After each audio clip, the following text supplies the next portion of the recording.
اعوذ باللہ من الشیطان الرجیم، بسم اللہ الرحمن الرحیم۔ یہ بیان کتاب سنی بہشتی زیور کامل سے بیان کیا جا رہا ہے، جس کو تحریر فرمایا ہے خلیل ملت حضرت مولانا مفتی محمد خلیل خان قادری برکاتی قدس سرہ العزیز نے۔ عورت اسلام سے پہلے عورتوں کے حقوق پامال تھے، نہ ان کی جان کی کوئی قیمت تھی، نہ عصمت و عفت ہی کی قدر تھی، بیویوں کی کوئی تعداد مقرر نہ تھی۔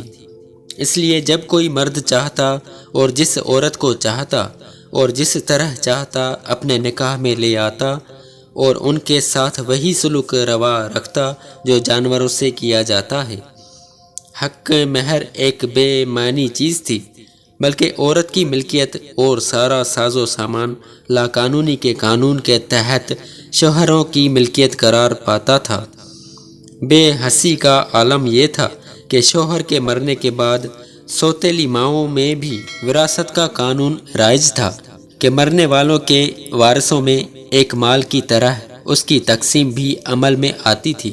دنیا میں سب سے پہلے حضور رحمت للعالمین صلی اللہ تعالیٰ علیہ وآلہ وسلم نے عورتوں کے حقوق قائم کیے اور عورت کی شخصیت کو ابھارا، اور قرآن کریم کے الفاظ میں اعلان فرمایا کہ وَلَهُنَّ مِثْلُ الَّذِي عَلَيْهِنَّ بِالْمَعْرُوفِ، یعنی جیسے حقوق مردوں کے عورتوں پر ہیں ویسے ہی عورتوں کے حقوق مردوں پر ہیں۔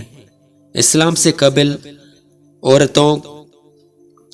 قبل عورت کی تذلیل و تحقیر کی ایک وجہ اس کی مالی بے چارگی بھی تھی۔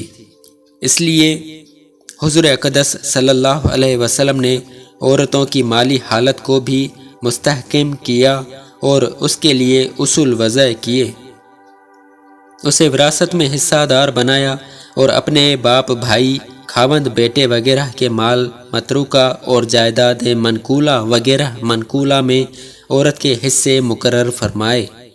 میکے سے ملنے والا سامان جہیز اس کی ملکیت قرار دیا، اسے اپنی املاک و جائیداد پر مالکانہ حق دے کر اس میں تصرف کا حق دیا، اپنے حق مہر پر اسے پورا اختیار بخشا، اور اس طرح بنیادی حیثیت سے عورت کو مرد کے مساوی کر دیا، اور ان تدابیر سے عورت کو پستی سے نکال کر بلندی عطا فرمائی، اور صحیح معنی میں اسے مرد کا شریک کار اور رفیق حیات بنا دیا۔ غرض چونکہ نکاح شریعت اسلامیہ میں مرد و عورت کے مابین ایک شرعی تعلق، دینی رابطہ اور مذہبی اختلاط ہے، اس لیے اسلام نے نکاح کے اصول و قواعد مقرر کیے، میاں بیوی کے حقوق متعین کیے تاکہ کوئی فریق کسی کے حقوق پامال نہ کر سکے۔ مثلا ایجاب و قبول کو نکاح کا لازمی حصہ قرار دیا، کم از کم 2 گواہوں کی موجودگی ضروری ٹھہرائی گئی۔ عورتوں کی 2 قسمیں کی گئیں، ایک وہ جن سے نکاح حلال ہے اور دوسری وہ جن سے نکاح حرام ہے۔ عورت عاقلہ بالغہ ہو تو اسے اپنے نکاح کا اختیار دیا گیا، اور نابالغی کی حالت میں اس پر اس کے ولی کو اختیار بخشا گیا۔ نکاح کو ہر صورت سے مکمل کرنے کے لیے کفوں کا لحاظ کیا، مرد پر بنام حق مہر ایک معینہ رقم مقرر کی گئی، اور اس پر عورت کو پورا اختیار دیا گیا۔ شریعت نے وہ حدود مقرر کی جس کے بعد شوہر کو عورت پر کوئی حق نہیں رہتا۔ عورتوں کو چھوڑنے کے لیے قوانین وضع کیے گئے جنہیں طلاق اور خلع کہا جاتا ہے۔ عورت کا نان نفقہ شوہر پر لازم قرار دیا۔